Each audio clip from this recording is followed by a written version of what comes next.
们苏州这边叫汤团，不叫汤圆的，汤圆是那种小小的啊，2个我就够了。早上起来煮2个猪心莲的汤团，这里面是鲜肉的，我蛮喜欢吃鲜肉的，还有那个芝麻的。那这个汤团还是蛮大的哇，对吧？那你们看，这个我是放在冰箱里面冷冻过的啊，煮出来，你看这个鲜肉的汁水还有这么多了，对不对？看到吧？所以它那个不会说冷冻完了那个影响口感的，你看煮出来还是这样，这个好多啊。刚刚我都已经流到这个汤里面去了，看这上面是有这个汁水都流掉了一点，对吧？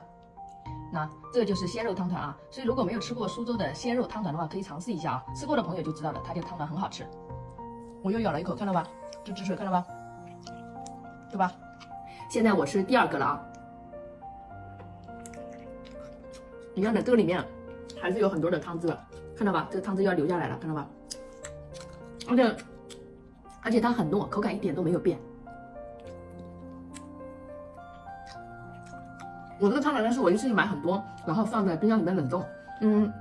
要吃之前呢，我提前1天晚上把它拿出来解冻，然后早上起来直接煮就好了。那么它这个口感呢是一点都没有变的，跟我在店里面现买现煮的口感是一样的。那么这个鲜肉的汤汁呢还是有很多，一点都没变的哦。